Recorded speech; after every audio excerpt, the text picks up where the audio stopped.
I can't do a Morgan Freeman impression. This is as close as it gets. I think it sounds more like Katharine Hepburn and On Golden Pond, but it's the best I've got. The best I've got. He was yelling at life. What the heck does that mean? Oh, that means he's like an old lion. He has to remind himself that he can still roar. Because that's how you get ants! War of the Worlds by H.G. Wells was first serialized in 1897 by Pearson's Magazine in the UK and... Wait, that can't be right. Cosmopolitan in the United States? I'm gonna need photographic... Okay, well, what was on their cover in December 2017? Okay.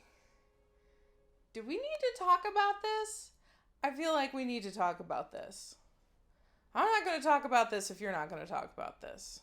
It's one of the earliest stories to show an alien invasion, and let's be honest, still one of the smartest.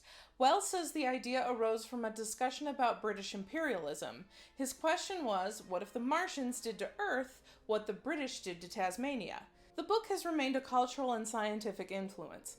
We all know the story about the radio play Orson Welles put on in 1938 that supposedly had people panicked in the streets. Robert H. Goddard, who, as we all know, invented the liquid-fueled and multi-stage rockets, claimed inspiration from the story. This inspiration eventually ended with America landing on the moon, but I'm sure I didn't have to tell you that. Eventually, the Spielberg Great and Powerful decided he wanted to take a whack at it.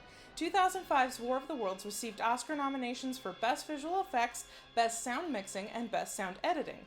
Critics liked it with a 75% Rotten Tomatoes score, but viewers weren't as generous, pushing out an audience score of 42%.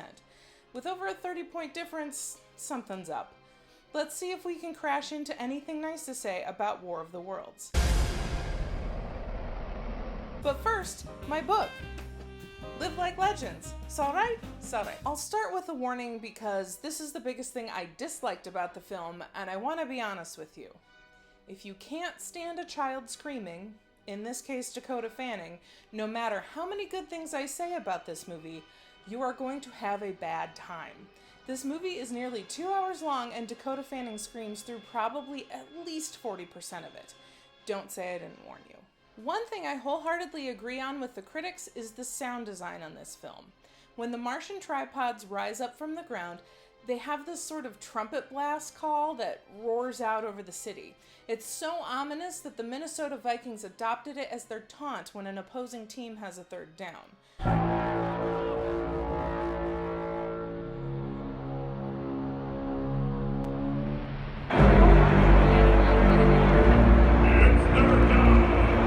The score for War of the Worlds is another Spielberg collaboration with John Williams, and I think it's one of the most fitting scores for a movie. Williams has a tendency to nail the subject matter with sweeping epic themes. Imagine if Star Wars had a Flash Gordon-style soundtrack. I'm not saying it would have ruined the movie, but I do think it wouldn't be the blockbuster franchise it has become. The movie follows Tom Cruise's Ray, a blue-collar divorcee who gets his kids, Robbie and Rachel, for the weekend. They don't say how old Robbie is, but we find out at one point that he doesn't have a driver's license, so 15 or early 16. Rachel is 10. Ray's in New York. The kids spend most of their time in Boston. There's clearly a strained relationship. Robbie's a jerk. Rachel's a know-it-all. Ray tries to go play catch with Robbie. He's got on a Yankees hat. Robbie wears Red Sox. Boston. That's how it is? Is that how it's gonna be? If you don't understand why that's significant, I don't think I can help you. They argue while playing catch, throwing the ball increasingly harder until Robbie lets it go by and it breaks a window. They have an extremely contentious relationship. A strange storm draws everyone out of the house. Everyone's looking at it, and damn is it ominous. Ray takes Rachel in the backyard to watch and says lightning never strikes the same place twice.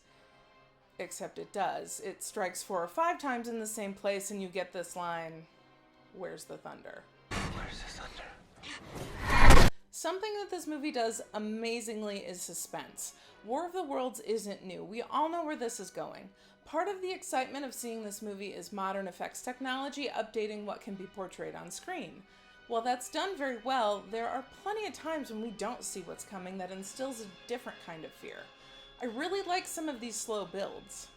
The lightning sends out an EMP that shuts down all cars and electronics. Ray goes out to find Robbie, who stole Ray's car. Ray tells him to stay with Rachel while he goes to get it. He comes across the place where the lightning struck. There's an earthquake, the concrete shatters, and from underground rises the tripod. It starts vaporizing people into ash. Again, a pretty great effect. We get the obligatory shot of Tom Cruise running.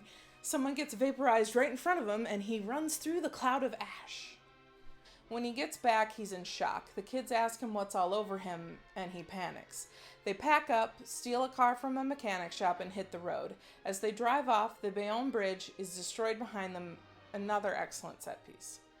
At one point, Rachel has to go to the bathroom. They pull off to the side of the road. She wanders to a river, and dozens of dead bodies are floating down it. They go to the kid's mom's house. No one's there. Robbie and Ray argue that Ray just got them there to dump them off on Mom so he wouldn't have to deal with them. Ray figures his ex is in Boston with her parents. Overnight, a passenger plane crashes in the neighborhood. The next morning, a news crew is salvaging the snack cart from the downed plane for water and food. The news anchor fills Ray in on the fact that everything is shut down. They can't get a feed out. She shows him a slow-down shot of the lightning. The pilots of the tripods rode the lightning down into the buried ships. Keep watching the lightning.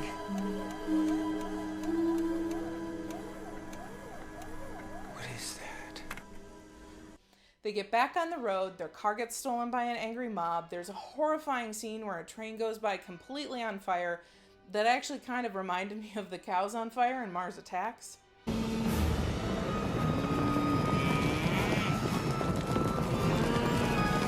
They get to a ferry as a tripod is seen cresting the hill. The ferry pulls away. As they're crossing the river, a whirlpool forms, a tripod bursts out of it and tips the ferry. They keep walking. They run across the military making an assault, and Robbie runs to join them while some strangers start to take Rachel. They thought she was left behind while Ray was going after Robbie. It's actually kind of sweet. Ray and Rachel end up in Tim Robbins' basement. Robbins is crazy. He's planning on digging a tunnel to the city. A little probe thing comes down to see if anyone's in the basement. It's very tense as they hide from it, and actually pretty clever how they survive. Next, some aliens come down to look through everything. Ray struggles with Robbins over a shotgun to keep hidden. The aliens are terraforming, which I guess in this case would be Martian forming the planet? They are using human blood to fertilize their weird Mars plants. Robbins has a psychotic break. Ray kills him behind a closed door and falls asleep with Rachel on the couch. We wake up to find Fanning screaming because that's basically how she does in the entire movie, because there's a probe that's back. Ray cuts it off with an axe, but Rachel runs outside and gets abducted. Ray throws a grenade at the tripod. It hits a shield, but got its attention and he's abducted too. People get sucked up into a butthole where their blood is going to be harvested. Trust me, it's a butthole. Ray pulls the pins on the grenades as the rest of the abductees pull him out of the butthole. It destroys the tripod and everyone escapes. Humans 1, Martians like 1,000,000 at this point. They get to Boston, the Martian plants are dying, the military has brought down one of the tripods, and when asked how they did it, they're like, oh. Another tripod is acting strangely. Ray points up at the birds landing on it and yells, no shield. The military takes it down, and an ooey-gooey alien slithers out and dies. When they get to Grandma's house, they reunite with Mom, Grandma, and Robbie, which just goes to show why it's always important to have a plan and agree on a meetup location. The closing narration says the aliens died because of viruses, only more poetic than that. A thing I really like about this movie is that Ray doesn't know anything. In a lot of alien invasion stories, we get the perspective of someone from the military or with the government, someone tasked to respond to the crisis. Ray's story isn't about defeating the invaders, it's about survival. He doesn't have any insider information. This is what makes things so suspenseful. The ending is true to the original story. A lot of people throw shade at this kind of ending. Humans had nothing to do with it. Well, sure. This story, Ray's story, isn't about defeating the Martians, it's about staying alive. The audience shouldn't know more than he does, and that's a great thing to say. War of the Worlds walks a fine line between horror and big-budget action flick. If you can stand Dakota Fanning screaming, it's worth a watch. If you don't like the ending, then think about 2020 and what the Martians would have done with COVID-19. They would have to shut down their entire invasion for 3 months to flatten the curve. That's all for this episode of Anything Nice to Say. Keep your eyes on the skies and never be ashamed to like what you like.